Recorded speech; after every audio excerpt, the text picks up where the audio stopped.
Alrighty, good morning everybody, and thank you for joining us. I'm Chris Cooke. And I'm Dustin Staples with you this morning. We hope you've had a good morning so far, and weather-wise it's quiet. We love an easy weather day. Especially on a day like today. Yes, right? you want to have good weather on Valentine's Day. I was talking with somebody the other day. They were like, we've had so many rainy weekends. It's rained every weekend. It's rained everywhere. Or snowed. Last week it was the first weekend this whole year it didn't do rain or snow. This weekend, though, unfortunately tomorrow, but you have today to get out and enjoy.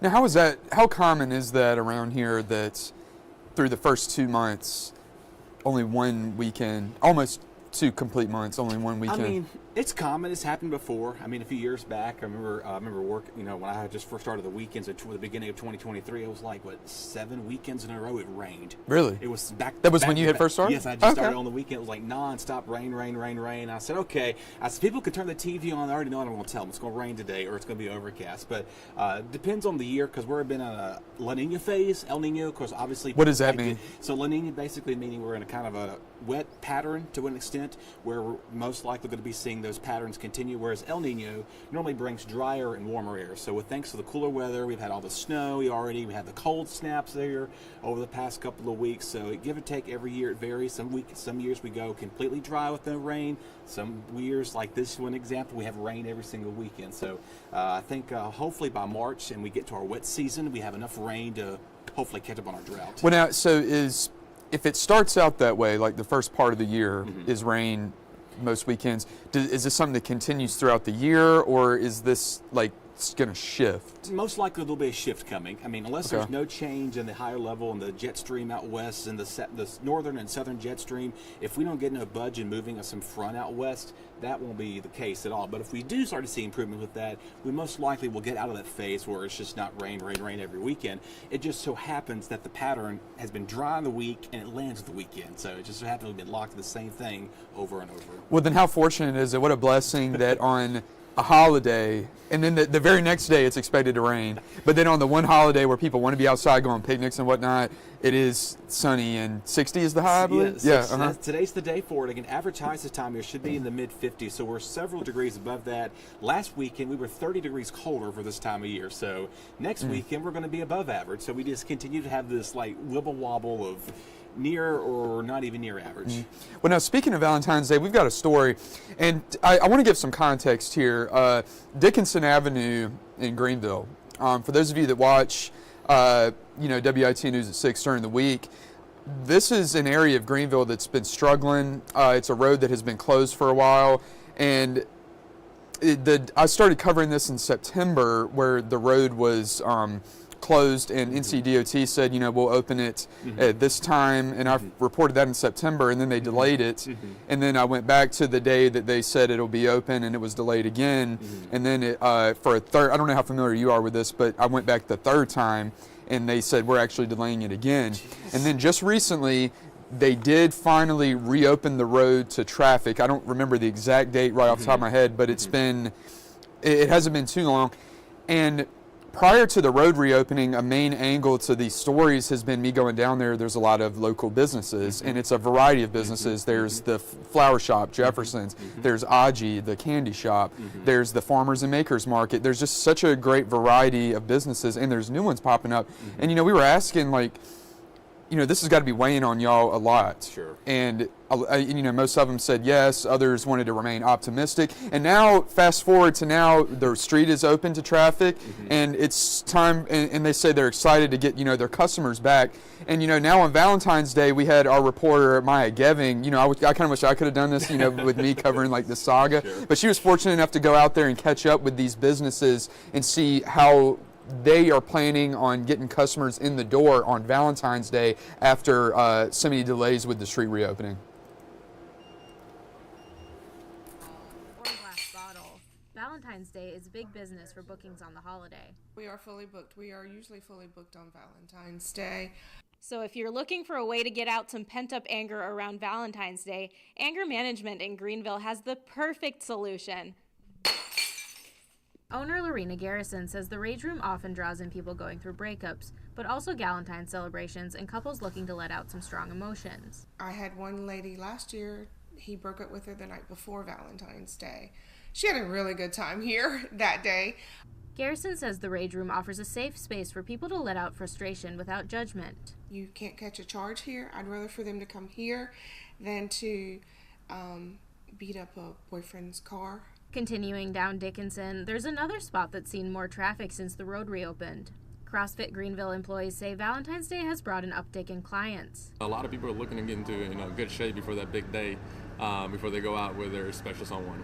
Owner Matt Hines says he hopes couples will consider CrossFit as a date idea. Anytime that you can do something physically active together, I think that's great for a relationship, great for non-relationship as well. But it is a cool and creative, unique way that you can bond with your significant other. In Greenville, Maya Geving, WITN News. You know, that it does sound like these businesses on Dickinson, you know, there's a lot of variety to them, as we were just discussing. And I'm glad for a holiday like Valentine's Day. Through this whole saga, I never interviewed either of the two businesses, and even they are offering a different, two types of activities to do on Valentine's Day. So it just goes to show, like, the will of these business owners around that area for powering through and getting creative. And now finally the street's open and they can get more creative and get people in the door. I love seeing that. I don't go downtown a lot. I mean, one of the barber shops, I go down there and once a month, and that's really about it. That's the time I really go down there, or I'm walking down the trail on the Greenway. But like every time I feel like I go down there, I'm having to take a detour every single time. It never fails. But it looks like you said most of the roads are reopened though. Yes, and now Dickinson's an interesting section of downtown because you've got the normal area of downtown that the ECU students frequent. Where you've got, the bars and, the breweries and stuff like that. This area is more of like a low-key part of downtown that's still considered downtown. And, this is for, people around more our age group, like mid to late 20s, as opposed to like, ECU students. So that's why I've always appreciated this area, is because, it's a calmer type of area that still offers, a nightlife in downtown. And so now that these places that are working so hard to stay open in this area that I think is very important to the downtown Greenville scene, giving people in their mid to late 20s a place, I'm glad that they're fighting through, all of the struggles, and it seems like we're past them now, hopefully. You hope so. Yeah, hopefully that is the case. But yeah, I mean, there's a lot going on down there. But yeah, the Rage Room, she says that Bernice says it looks pretty interesting there. I've never done a Rage Room before. I haven't either, and it's an interesting concept. And I'm interested to try it out. And I heard about it, but this was the first time I'm seeing the inside, and seeing the inside, it does look fun. If you're not somebody that's done it before, you're kind of looking and saying, I don't know if that's something that would be for me. But seeing her video there, that does look like a fun thing that I might be interested in trying out. Yeah. I mean, I say go for it. I mean, tomorrow maybe, because everything is going to be out. I don't know if they're open on Saturday, but tomorrow, if you want to do something indoors, it'll be a good day for that. But today, get outside for a minute. I mean, go inside, get you done, and get back outside. Go pack a picnic, like you said earlier. Or go somewhere to park, or some sort of a romantic dinner. Go something. But whether you're outside, it's still cold out there. Warming up though, which is good. So we're going to start to see some warming temperatures in our forecast. Soon to be, we're going to be getting up into some very nice weather next week. So again, we're going to be seeing a good deal of some sunshine, not much in the way of rain. We need a little rain though. And other than that, we're not going to be talking about much in the way of chilly weather. We've got one cooler night in the making for us, but most of that, again, is just for one day of the week. Currently, though, both Belhaven and the Neuse River camera, they're looking pretty nice. We started things off in the morning show. We were in the 20s, now we're in the 40s, so we're getting a lot warmer now. Still chilly out there. You can go away with the light jacket. You don't need the heavy winter coat. This morning, I think a lot of you are probably going to put those up for a while, and then we're going to get too spooled, but it being too warm, and then it's going to get cold again. We know how this trend kind of goes. But right now, mid-40s there, getting close to 50 for some of you, so not too bad outside. And again, the dry air starting to slowly go up a little bit. That means we do have an increase of moisture coming our way thanks to that system out to the west. We are dry. There's nothing on the sky there reporting anything. But even back towards the west there, seeing some pretty good conditions. If you go to the mountains, if you people want to go skiing, I've been watching the Weather Channel on our break here. I'll pull this up real quick. And they were talking about the lack of snowfall out west. Salt Lake City, Utah will only pick up 1/10 of an inch of snow. 1/10. For this winter? For the whole Wow. winter. Deficit of drought out there, and they're expected to get a couple of feet now. Wow. So everything is lacking out there. We've hogged all the snow. That's the problem. I was going to say they're going to be feeling like how we felt a couple weeks ago. But one thing I wanted to bring up is how for this time of year, it's cool depending on, or it's cool or annoying depending on who you talk to. Like for example, I was telling you this morning when we were on air that when I drove here this morning, it was very cold walking to my car, and I had to let it defrost for about 15 minutes. Whereas on my lunch break a couple minutes ago, I walked to Publix, which is right down the road from the WITN studio, and it was sunny, and I almost wanted to take my jacket off, and I was like, wow, it's a little bit warm, and it almost feels like you need to dress differently if you do leave like before the sun comes up as opposed to this part of the day. And I feel like that's a thing that's really only specific to this month and maybe next month. And then once you get in April, I mean, it starts getting where you can wear the same kind of outfit every day. But again, it's an interesting time of year where I would say you need to pack not need to, but it might be beneficial to pack 2 outfits, which is so interesting. Yeah, and Elise does that when she comes in the morning. She's got her, her work clothes on, and then immediately she's swapped when she's done got her loungewear on. I'm like, Jesus, Mo. I said, you kind of do that too. But yeah, definitely a time of year where, last year we were about this time. Ironically, we were getting ready for another snowstorm about this time last year, and I think it was that ice storm. That's what it was. Was the ice storm that came with it. And after that, we were done with the snow because we had snow in November, December, January, and February. Whereas this winter, we've had snow as early as Veterans Day, and then we had like 3 little small events in December, and then we had the one just a couple of weeks ago, and then the little ice event after that. And now we're kind of in a position where it's like, okay, I think we're done for now. Well, it's interesting to compare the last couple years to previous years because I've lived here forever, specifically here in Greenville since 2018. And I remember before last year, the last time we had a real legit snow where, you wanted to go out, take photos of it, make a snowball was 2021 before you had even moved here. Oh, wow. And then last year, it just felt like we were just hit by a train. It was, correct me if I'm wrong, 3 major winter events. It was. And then this year, not 3 major, but, it's like you said, as early as Veterans Day, some snowflakes, and then correct me if I'm wrong, the biggest snow of 1989 since 1989. Give or take from the last couple of, a few weeks ago, yeah. Is there a reason to explain why? So from again the stretch of 2021 to 24, nothing, and then now we're all of us here that have lived here forever are like, oh my goodness, what's going on? Yeah, so the pattern, it's all about the developments of the southern jet stream. If we get the cold air, we always get the cold year every year.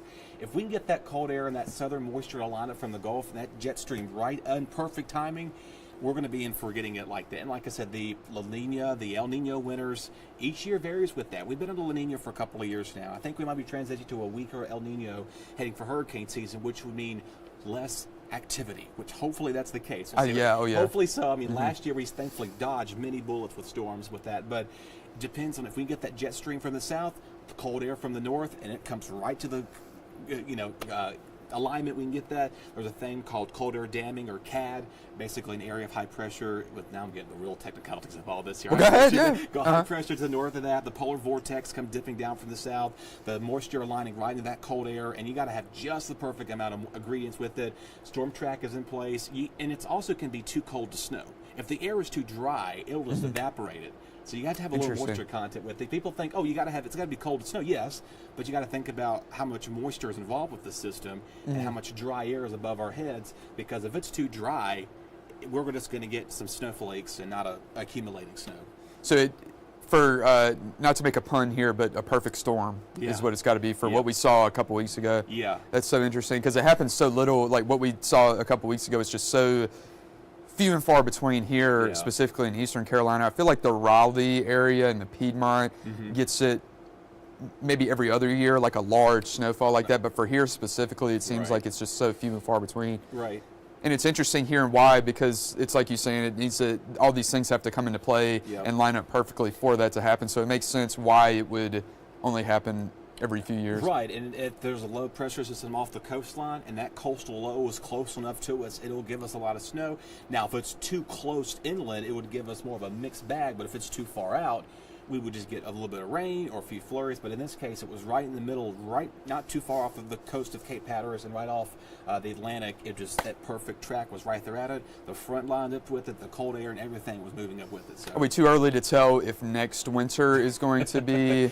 You know, I don't know anything about like tracking and all that stuff. It's a lot right now. We probably don't know.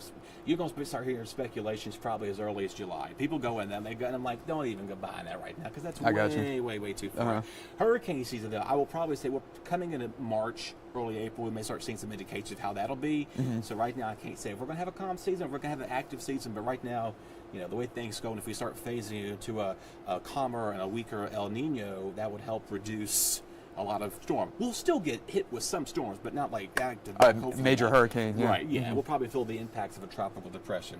All right, I'm getting all sidetracked here. We've got to get back to today's forecast. It's Valentine's Day, folks. It's not the middle of summer that we're talking about, some summer-like weather. Here's our storm system out west. That's going to bring a possibility of some severe weather down towards the southern part of the panhandle of Florida there. They could see possibly near some tornadoes and damaging winds. But that rain is also moving our way too. And like we just mentioned to you there, Sierra Nevadas, they're going to be getting feet and feet of snow. And they're finally getting that atmospheric river. So they're going to get some rain on the coast of California, snow usually inland. So that's usually typical there in the mountains there. Lake Tahoe, all those variety of areas there are going to be seeing a couple of inches to nearly a foot of snow. So much needed snow for those folks out there.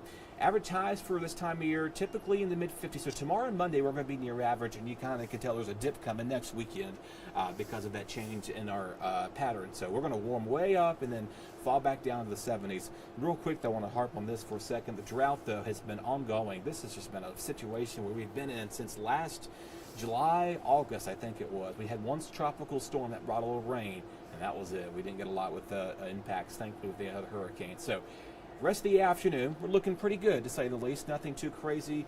Clouds, if you're doing any dinner dates tonight, whatever it is, you're going to the baseball game, things are looking pretty chilly.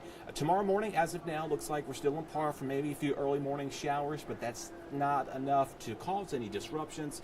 Just more of a nuisance. Still, even if you're heading out to post-church, if you're getting to grab a quick bite to eat, coastal spots, you're not going to probably see rain until about 5 o'clock at the latest, but it does look like 3, 4 o'clock, everybody begins to see that rain take over, and then it becomes a widespread situation in the afternoon. So there's where everything is right there. Heavy downpours, maybe an isolated rumble of thunder can be ruled out, but no severe weather expected. Maybe a little ponding of water for those areas that see a little too much rain, but the ground is so dry as it is, anything will be happy to welcome the drought that we've been in.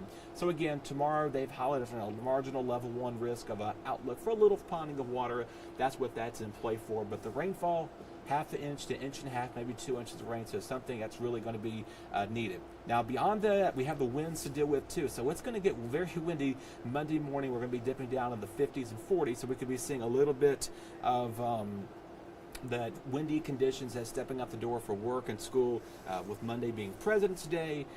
School's a makeup day now. I don't know if government offices are closed, but if they are, just check those as you step out the door. Forecast again real quick. The first game under 2 hours from now at ECU, and the second game right around 4 o'clock. This is the post. They've moved this game up because of tomorrow's rainfall, so that game will probably slated for 4:30. Depends how slow and how fast the game goes. And heading home after that, it's going to be chilly. And something real quick that you're going to like this here, our sunsets are going to be getting earlier, and that means our night hours are getting later, so you're not standing out in the dark doing your reports. Oh yeah, that's been getting to me, man. Yeah, seriously. The late night time change is coming for us. Though it sucks for me because I have to lose an hour of sleep coming in. Oh yeah, that's rough. That's okay. Yeah. That's all right. It just makes it more enjoyable. I go home and get an extra hour on my nap, you know. To forecast here again today, 60 rain showers likely all through tonight and through tomorrow morning, and then we turn windy and cool there for President's Day Monday. Tuesday we begin the warming trend here, which is going to be very nice after the little cool weather we've had over the last couple of days. But most of us again staying very mild and seasonably above average here. Again, average high for this time of year should be in the mid-50s. So tomorrow and Monday we'll be close to that.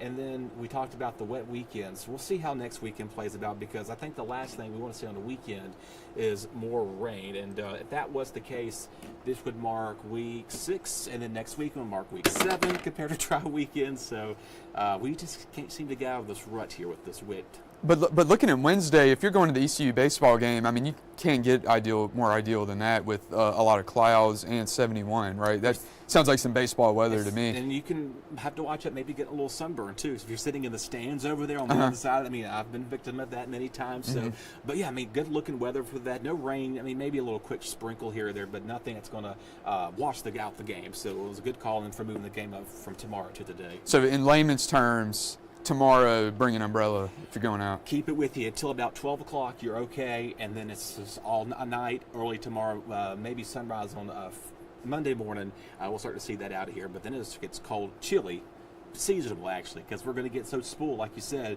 You don't have to take 3 different outfits with you coming to work after Tuesday, because it's going to get up nice, and then warm season, everything kicks in. So if you're looking for the warm weather, this is your week for it. I like to call this the one of 12 seasons of North Carolina. Yeah. Oh, Full yeah. spring, we like to call it. Yep.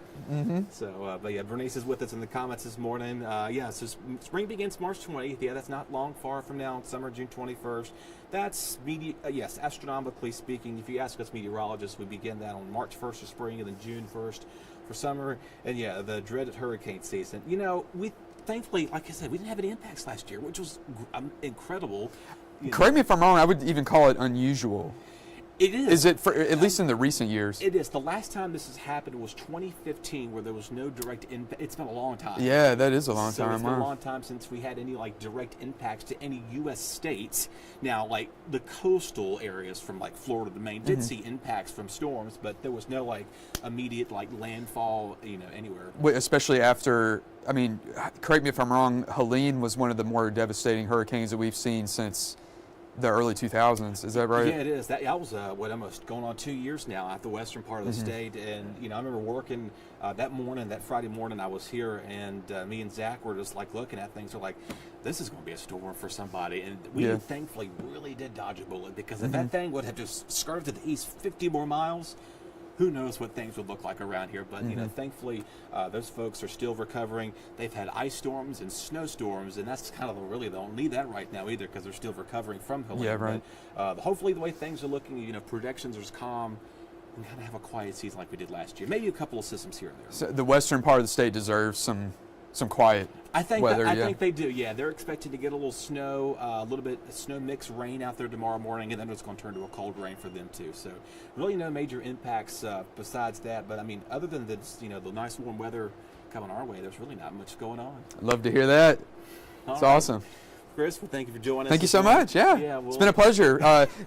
New thing for me. Again, normally on the evenings for weekends. So thank you for welcoming me into your homes this morning. Yeah, we'll see you back here this evening. Russell and Lucy will be here because of the Olympics. They'll be preempted, so you can catch them here on the First Alert Dash. You can also stream us on your Roku, your Amazon, and Apple Android or smart TV devices. Catch WITN on there. We'll be on our website. And then until tomorrow morning, there is no morning show once again. So Jim Howard will be here tomorrow morning with you at 8 and 9 a.m. along with Elise Sandlin for any other news updates. So until then, I will catch you sometime next week, whether if it's on air or here on the First Alert Desk. And Chris will be out there reporting in probably shorts and T-shirts because of how warm it's going to be. We'll be getting to that point. Yeah. It is. We'll be at that point. Take care, everybody.